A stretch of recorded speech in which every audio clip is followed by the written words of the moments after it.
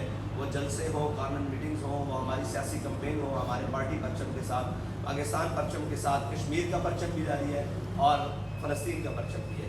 تو یہ ساری وجوہات ہیں جن پر پاکستانی قوم کے سامنے تحریک لبیک پاکستان نے اپنا پچھلا 5 سالہ سفر اپنی قوم کے ساتھ گزارا ہے، اپنی قوم کے درد میں اور اپنی قوم کے مشکل وقت میں ساتھ گزارے ہیں. یہ سامنے ساری چیزیں ہیں قوم. جی السلام علیکم. نواز بھٹی سر، میرا آپ سے یہ سوال ہے، نظام ادب پر میں بات کرنا چاہتا ہوں کہ ایک شخص کو ایک عدالت ایک چیف جسٹس مجرم قرار دیتی ہے، تاحیات قرار دیتی ہے، اور سیکنڈ وہی اسی شخص کو عدالت جو ریلیف دے دیتی ہے، بلکہ اسی کے لیے گراؤنڈ بنائی جا رہی ہے، اسی کے لیے الیکشن اور سلیکشن ہوتی جا رہی ہے. آپ کیا سمجھتے ہیں کہ آپ الیکشن لڑیں گے اور الیکشن تو کہیں اور ہوں گے، سلیکشن کہیں اور ہوگی، تو آپ اس الیکشن کو ایکسیپٹ کریں گے یا کہ یہ الیکشن بھی اسی طرح نظر ہو جائے گا جیسے بھی ہمارا بھائی یہ کہہ رہا تھا کہ اسٹیبلشمنٹ کے ساتھ؟ تو یہ الیکشن اور سلیکشن میں کیا فرق ہے سر، ذرا یہ بتائیے. الیکشن اور سلیکشن میں اسی طرح فرق ہے جو پچھلے 2018 میں سلیکشن کی گئی. وہ جو شکار کرنے آئے تھے وہ خود بھی شکار ہو گئے. یہی ساری صورتحال ہے. اور ہم تو یہ یقین رکھتے ہیں کہ پاکستان کے اندر آزادانہ اور منصفانہ الیکشن ہونے چاہیے اور پاکستان کی سیاسی جماعتوں کو اپنے سیاسی کیریئر کے اندر کسی کو بھی آواز نہیں دینی چاہیے کہ میں جیت رہا ہوں یا ہار رہا ہوں، میں اٹھایا جا رہا ہوں یا رلایا جا رہا ہوں. یہ سارا سیاسی سفر ہے، اس کو اپنی قوم کے سامنے رکھتے ہوئے یہ گزارنا چاہیے. اور اس وقت جو صورتحال ہے، لندن سے بلائے ہوئے شخص کو اور بلا کر پھر پاکستان کے تمام وسائل کو اکٹھا کر پھر پاکستان کی بیوروکریسی اور پاکستان کے تمام ذمہ داروں کو، بلکہ کورٹس کو اور جو نام نہاد عدل کا ایک نظام ہے اس کو لا کر ایئرپورٹ پر اس کے انگوٹھے لگوا کر اس کو بری کیا جا رہا ہے. تو چیزیں تو یہی وضاحت کرتی ہیں، لیکن چیزیں اور حالات کسی بھی شخص کے ساتھ اور طاقت کسی بھی شخص کے ساتھ اور یزید کی ساری فوج کسی بھی شخص کے ساتھ کھڑی ہو جائے. حسینیوں کا یہ کردار ہے کہ وہ اپنا علم اور اپنے حقوق کے لیے آخری دم تک آواز بلند کرتے رہیں. اس لیے ہم الیکشن کے میدان میں بھی کھڑے ہیں, ہم ہار جیت سے مبرہ ہو کر کھڑے ہیں, اور اگر ہمارے ساتھ کوئی ایسا کیا گیا تو انشاءاللہ پھر گھوڑا بھی حاضر ہے اور میدان بھی حاضر ہے. Thank you. میرے دو کوشچنز ہیں. ایک تو فلسطین کے حوالے سے حل کیا ہے؟ پوری دنیا میں ریلیز نکلی لیکن اس کا حل کچھ نہیں نکلا. آپ سے یہ پوچھنا ہے کہ اس کا حل کیا ہے آپ کی نظر میں؟ ریلیز ابھی نکل رہی ہیں لیکن ان پہ کوئی اثر نہیں ہو رہا. دوسرا یہ میں آپ سے پوچھنا چاہوں گا کہ آپ انتخابات میں کس سے ایک سوال کا جواب دیں.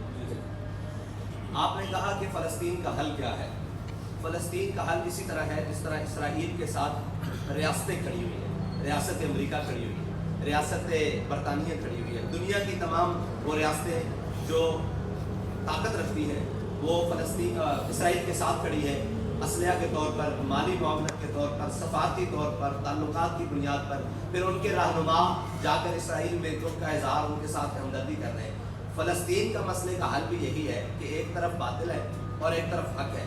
ہم یہ جانتے ہوئے کہ فلسطین حق پر ہے اور جو اپنے آپ کو حق کی ریاستیں کہتی ہیں وہ مسلمان ریاستیں ہیں, وہ ساری جو یہ طاقت رکھتی ہیں ان کو اسی طرح جس طرح اسرائیل کے ساتھ باقی تمام طاقت رکھنے والی ریاستیں کھڑی ہیں وہ فلسطین کے ساتھ کھڑی ہو جائے تو فلسطین کا مسئلہ ٹیبل پر بیٹھ کر حل ہو جائے گا.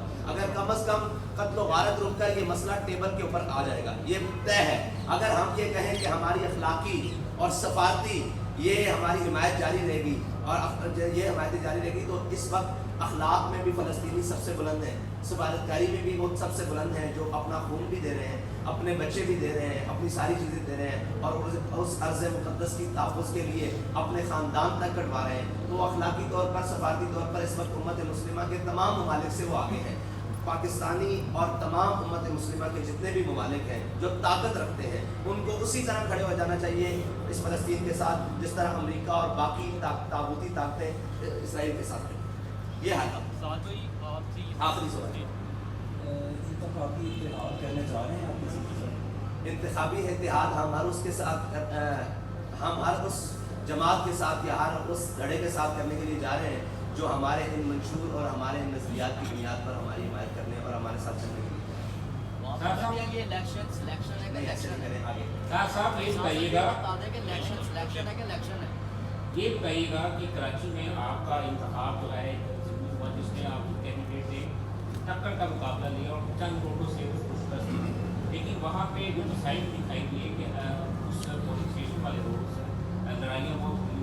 کیا آپ سمجھتے ہیں کہ جو آئندہ الیکشن ہے جس میں آپ کی جماعت ایک ووٹ بینک کے ساتھ دوسری کسی بھی الیکشن میں, آپ سمجھتے ہیں کہ اس الیکشن میں جو لڑائی جھگڑے کا پہلو ہے اس پہ آپ نے کوئی پلاننگ کی ہے کہ اس کو کنٹرول کیا جائے کیونکہ آپ کی جماعت میں تھوڑا جو ہے وہ سخت رویہ اپنایا جاتا ہے. دوسرا لیول پلینگ فیلڈ جو ہے وہ نظر نہیں آ رہی, دیگر سیاسی جماعتیں اس کا جو ہے وہ گنا کر دی دکھائی دیتی ہیں. کیا تحقیقیں لگ رہا ہے پاکستان بھی سمجھتے ہیں کہ لیول پلینگ فیلڈ نہیں دی جا رہی؟ دیکھیں, آپ نے کراچی کے الیکشن کی بات کی تو کراچی کے الیکشن میں جو ہمارے مد مقابل جماعت تھی ہماری ان سے تو لڑائی ہوئی. وہ جماعت جس کا ہمارے ساتھ مقابلہ نہیں تھا وہ بالکل تیسرے چوتھے نمبر پر تھی. اس جماعت کو ہمارے سامنے کھڑا کیا گیا اور انہوں نے ایک شور و غل کا بھرپور بات کیا تو ہم نے اس سے اپنے آپ کو بچانے کی کوشش کی, لیکن پھر بھی تحریک لبیک پاکستان کو صرف 64 ووٹوں سے 65 ووٹوں سے ہرا دیا گیا. اور پھر جو ریکاؤنٹنگ کی درخواست تھی اس کو بھی مسترد کر دیا گیا. پھر جب ہم ٹریبیونل میں گئے وہاں کیس کو تو اس کو بھی رد کر دیا گیا. تو یہ ساری چیزیں ظلم سہتے آئے ہیں, لیکن وہ یہ تھا کہ ہم نے حالات کو قابو میں رکھنا تھا اور کہیں یہ نہ کہا جاتا کہ یہ دیکھیں ایک سیٹ کے لیے ایسے کر لیں. لیکن اگر مجموعی طور پر پاکستان کے اندر تحریک لبیک پاکستان کے سیاسی حق پر اور اس کے جناب ووٹ کے اوپر ڈاکہ مارا جائے گا تو پھر تو عوام اشتعال میں آئے گی اور پھر تو لوگ اشتعال میں آئیں گے اور اس کا نتیجہ پھر کوئی بھی نکل سکتا ہے. لیکن اس کے لیے ضروری یہ ہے کہ وہ ساری چیزیں ہم الیکشن کمیشن پاکستان سے بھی یہ مطالبہ کرتے ہیں کہ جس کا جو حق ہے اس کو اتنا ضرور دیا جائے اور اس کو بجانے پہ حق رکھا جائے. ساتھی جو DLP کا جو طرز حکمرانی ہوگا وہ کیسا ہوگا؟ طالبان جیسا ہوگا یا سعودی بادشاہ جیسا ہوگا؟ TLP کا طرز حکمرانی اسلام جیسا ہوگا. دوسرا میرا سوال یہ ہے کہ کیا جماعت اسلامی کے ساتھ بھی یا دیوبند جو مختلف فکر سے لوگ ہیں ان